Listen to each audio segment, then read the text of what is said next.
পৃথিবীতে খ্রিস্টানেরা কি ইসলাম মানবে, ইসলাম কায়েম করবে? ইসলাম কায়েম হোক তাকে চাইবে। ইহুদিরা ইসলাম মানে, ইসলাম এখানে প্রতিষ্ঠিত হোক তাকে চাইবে। অমুসলিমেরা, ইহুদি খ্রিস্টান বাদে যারা আছে, বৌদ্ধ ধর্মের হোক অথবা যাই যে মানব, এরা কি ইসলাম জানবে, মানবে, প্রচার করবে, এখানে ইসলাম কায়েম হোক তা চাইবে না? তাহলে এই ইসলাম চাইবে কারা? কারা? মুসলমানেরা। এই ইসলাম মানবে মুসলমানেরা, জানবে মুসলমানেরা, এর প্রচার করবে মুসলমানেরা এবং কায়েমও করবে মুসলমানেরা, এবং এই কাজ করবে বলেই তো মুসলমান, নাকি? ইহুদিরা চায় না, খ্রিস্টানেরা চায় না, পত্তলিকেরা চায় না, বৌদ্ধ ধর্মের অনুসারীরা চায় না। যদি মুসলমানেরাও নামধারী কেউ কেউ না চায়, তাহলে কি আসলে ওরা মুসলিম না মুনাফিক?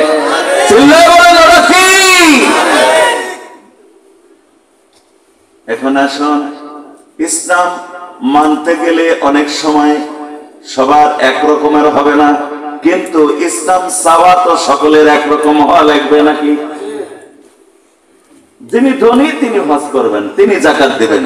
আমরা গরিব মানুষ, আমাদের হজ আর জাকাত করা লাগবে না, শুধু নামাজ, ঈমান আর সিয়াম দিয়ে হয়ে যাবে। অর্ধপর্ষিতা মানবো আর রুজি হালাল খাবো, হারাম পরিহার করব, মানুষকে কোনোদিন কষ্ট দেব না। এগুলি আমাদের গরিব মানুষের কাজ, তাই না? কিন্তু যারা ধনী তাদের আরো জাকাতও দেওয়া লাগবে, হজও করা লাগবে কিনা? লাগবে। তাহলে মানুষ ভেদে আমলে কম বেশ হতে পারে, কিন্তু চাওয়া, বিশ্বাস কি কম বেশ? তাহলে আমরা ইসলাম মানতে কম বেশ হওয়ার পরেও ইসলাম চাওয়ায় সকলে যদি সমান হই, তাহলে বাংলাদেশে শতকরা মুসলমানের সংখ্যা কত? 95 জন। তাহলে 95 জন মানুষ এরা যদি ইসলাম চায়, তাহলে এখানে ইসলাম আসতে ঠেকায় কে?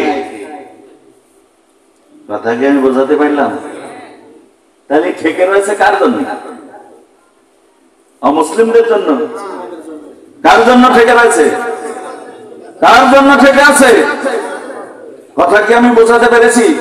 ইসলাম ঠেকে আছে, এখানে আসতে পারতেছে না, এই ঠেকাচ্ছে কারা? একদল মুসলমানেরা। যে মুসলমান দিন কায়েমের জন্য আল্লাহর পক্ষ থেকে নির্দেশিত, সে যদি মুসলমানের দাবি করে ইসলাম আসার জন্য বাধা সৃষ্টি করে ঠেকায়, এরা মুসলিম নয়, এরাই মুনাফিক। আর তারা যেটা তৈরি করে এবং মান্য করে আর মানার জন্য মানুষকে ডাকে, সেটার নামও দেবতা, সেটার সুরত হলো এই মানব রচিত সংবিধান। এই সংবিধান কে দিয়েছেন? আল্লাহ। এটা হলো আল্লাহ প্রদত্ত সংবিধান। এই সংবিধান মানতে যারা বাধা সৃষ্টি করে, ওদের নাম যেই হোক না কেন, ওরা মুমিন হতে পারে না। সেই কথাই বলা হয়েছে, লাকুম দীনুকুম ওয়ালিয়া দীন। তোমাদের ধর্ম তোমাদের মতো করে মানো। কোন সময় গাছের আকৃতি দিয়ে আল্লাহ বানাও, কোন সময় কবরের আকৃতি দিয়ে আল্লাহ বানাও, কোন সময় পাথরের কাছে গিয়ে কল্যাণ কামনা করে ওটাকে আল্লাহ বানাও। যত সুরতে পূজা করো, মানুষ তোমরা নিজেরা এইভাবে বিধান তৈরি করে নিজে অনুসরণ করো, এটাও শিরক। কারণ হলো আল্লাহর বিধানের উপরে কোন বিধান হতে পারে না। আর কি নাম ধরে বলার দরকার আছে? শোনো বন্ধুরে, সুতরাং নবীজিকে বলা হলো, আসেন আপোষ করে নেই। আপনি কি বিবাহ করার জন্য সুন্দরী নারী চান? কি বলেন? সুন্দরী নারী দিয়ে আমার কি হবে? আমি বিবাহ করেছি এই দুনিয়াতে আসলে তো বিবাহের উদ্দেশ্যে নয়, আমার উম্মতের কল্যাণের জন্য। যেমন আমি বিয়ে করেছি হযরতে আয়েশা রাদিয়াল্লাহু তাআলা আনহাকে।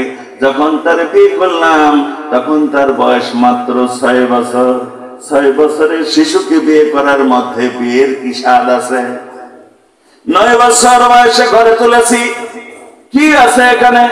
আসলে তো আমি 6 বছরে এই শিশুটাকে বিয়ে করেছি, বিয়ের উদ্দেশ্যে নয়, আমার উম্মতের জন্য কল্যাণ হবে। সেই কারণে, কারণ হলো আমার আয়েশাকে আল্লাহ রাব্বুল আলামিন যে মেধা দিয়েছিলেন, যে বুদ্ধিমত্তা দিয়েছিলেন, আমার থেকে ভিতরের যত মাসলা মাসাইলের সমাধান সবগুলি ধারণ করার যোগ্যতা ছিল যার, তিনিই হলেন আম্মা জানা আয়েশা।